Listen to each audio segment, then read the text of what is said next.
Excess waste and recycling. If a student walks into a classroom and is drinking a Gatorade, for example, and they finish it and they're headed out of the classroom when the class ends, the first thing they're going to do is throw away their bottle. But their only place to throw away a bottle is at the garbage can by the door.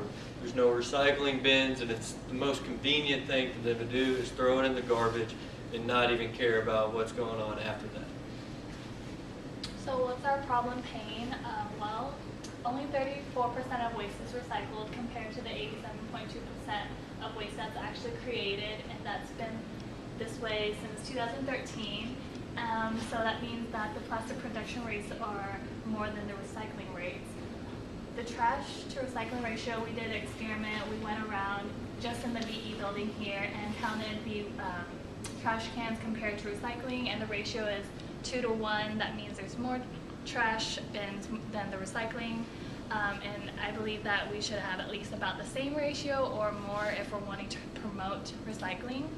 And the size and placement of recycling, of the recycling bins are inconvenient.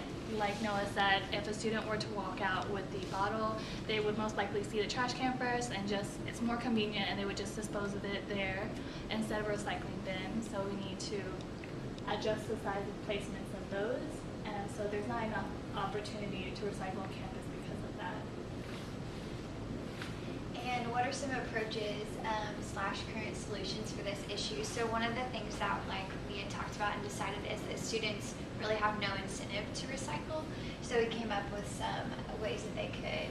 So they could put their plastic bottles into a machine and get money back, or they could recycle their glass and bottles into a machine. They could recycle and earn coupons for what they give. We could have larger and more colorful recycling bins, so students, it would be easier for them to see and use. Biodegradable packaging, and we found out that Purdue Waste creates energy to power their school, and they're one of the leading schools in the United States for recycling. So I went and spoke to a USI janitor, and the bottom two quotes Brooke's going to go more in depth about, but I read on the bottom quote, and he took offense to it. You can tell he was a little angry when you told him that there were rumors going around that the janitor just dumped the recyclables and the waste in one bin.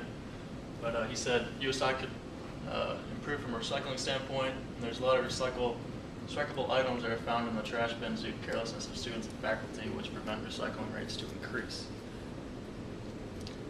And then we also talked to 2 faculty members. The first professor was Dr. Konik, and she said that she doesn't even think we recycle here at USI. She doesn't even use her recycle bin properly, the one that's in her office. She thinks the janitors just pick up everything and then just dump them all into one bin, and there's no recycling happening at all. And then the second one pretty much said there's none at all in Evansville. So not only do we not do it here at the university, but we don't really do it in Evansville at all. And the recycle bins are just for show, for when people come to the university for meetings or anything else. They're just kind of there for show. And Indiana is a complete red state, and he said that Republicans don't believe in recycling or global warming.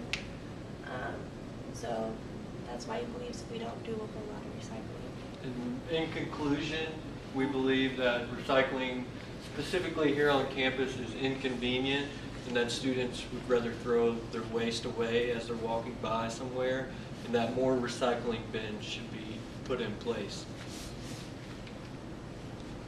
Okay.